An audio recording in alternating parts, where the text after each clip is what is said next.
বাংলাদেশ আওয়ামী লীগ সরকারের পতনের পর প্রত্যেকটা নেতাকর্মী, এমপি, মন্ত্রী, খোদ স্বয়ং সাবেক প্রধানমন্ত্রী শেখ হাসিনা বা ওবায়দুল কাদের বা শামীম ওসমান যাদের কথাই বলেন সবাই দৌড়ের উপর আছে। তাদের ব্যবসা বাণিজ্য, তাদের বিরুদ্ধে মামলা, তারপর হচ্ছে ব্যাংকের অ্যাকাউন্ট জব্দ, কোনো কিছুই কিন্তু তাদের পক্ষ থেকে হারানোর আর বাকি নাই, সব কিছু হারিয়েছে। তবে বাংলাদেশ আওয়ামী লীগ কর্তৃক আপনার নির্বাচিত বা কি বলা হয় যে নিয়োগকৃত আমাদের যে 22তম রাষ্ট্রপতি মোহাম্মদ শাহাবুদ্দিন চুপ্পু সরকার পতনের পরও তিনি কিন্তু সর্বোচ্চ সুযোগ সুবিধা নিয়ে রাষ্ট্র ক্ষমতায় এতদিন পর্যন্ত বসেছিলেন। তবে এই জায়গাটা সম্ভবত আর বেশি দিন থাকছে না। যে কোনো সময় তাকে তার পদ থেকে পদত্যাগ করতে হবে অথবা তাকে পদত্যাগে বাধ্য করা হবে।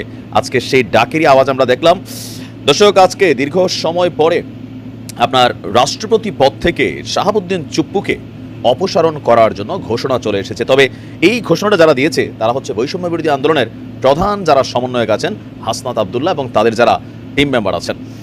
গেল কয়েক ঘন্টা আগে হাসনাত আবদুল্লাহ ফেসবুকে একটা স্ট্যাটাস দিয়েছেন। তবে তাদের স্ট্যাটাস দেওয়া মানে হচ্ছে পেছনে একটা বিশাল পরিকল্পনা আছে, অ্যান্ড এই পরিকল্পনাটাকে বাস্তবায়ন করার জন্য যে মেকানিজম দরকার অথবা যা যা করার দরকার সব কিছু কিন্তু তারা প্ল্যান করেই করে। হাসনাত লিখছে যে আওয়ামী লীগের বিচার নিশ্চিতকরণ, নতুন সংবিধান গঠন করা, আওয়ামী লীগের আমলে দুর্নীতিবাজ যে সকল আমলা আছে তাদেরকে পরিবর্তন, শেখ হাসিনার আমলে করা সকল অবৈধ চুক্তি বাতিল করা এবং শাহাবুদ্দিন চুপ্পুকে অনতি বিলম্বে রাষ্ট্রপতি পদ থেকে অপসারণ করতে হবে।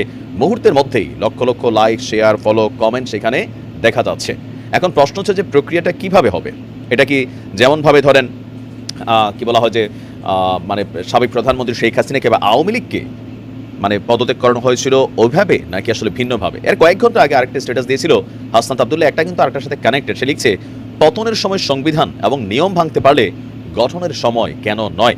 এই মেসেজগুলো বেসিক্যালি কানেক্টেড যে সংবিধান অনুযায়ী রাষ্ট্রপতির নিয়োগ এটা একটা আলাদা ইস্যু। তবে এই মুহূর্তে যেহেতু যে অন্তর্বর্তী সরকারটা গঠিত হয়েছে এটি সংবিধানের বাহিরে হয়েছে, তাহলে এখন যে কর্মকাণ্ডগুলো হচ্ছে সেখানে কেন সংবিধানের দোহাই দেওয়া হচ্ছে?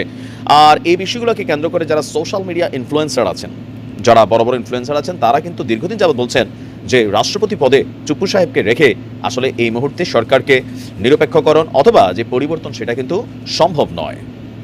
আমরা যদি চুপ্পু সাহেবের একটু রাজনৈতিক জীবন দেখি, সেটা হচ্ছে ছাত্র জীবনে তিনি পাবনা জেলা ছাত্রলীগের সভাপতি এবং জেলার স্বাধীন বাংলা ছাত্র সংগ্রাম পরিষদের আহ্বায়ক হিসাবে দায়িত্ব পালন করেছেন।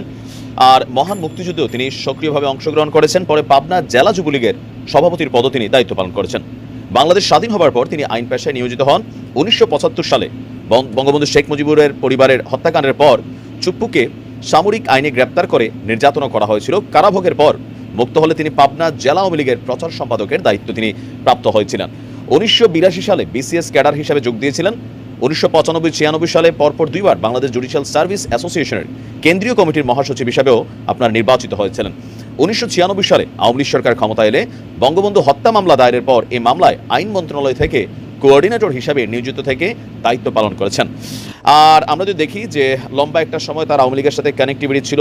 আর দিন শেষে গেল নির্বাচনের পরপরই আওয়ামী লীগের কর্তৃক তাকে রাষ্ট্রপতি নিয়োগ দেওয়া হয়েছে। এখন খুবই সম্ভবত যে খুব দ্রুতই চুপ্পু সাহেবকে অপসারণের জন্য সর্বোচ্চ শক্তি প্রয়োগ করবে বৈষম্য বিরোধী ছাত্ররা। আপনি কি ভাবছেন? আসসালামু আলাইকুম।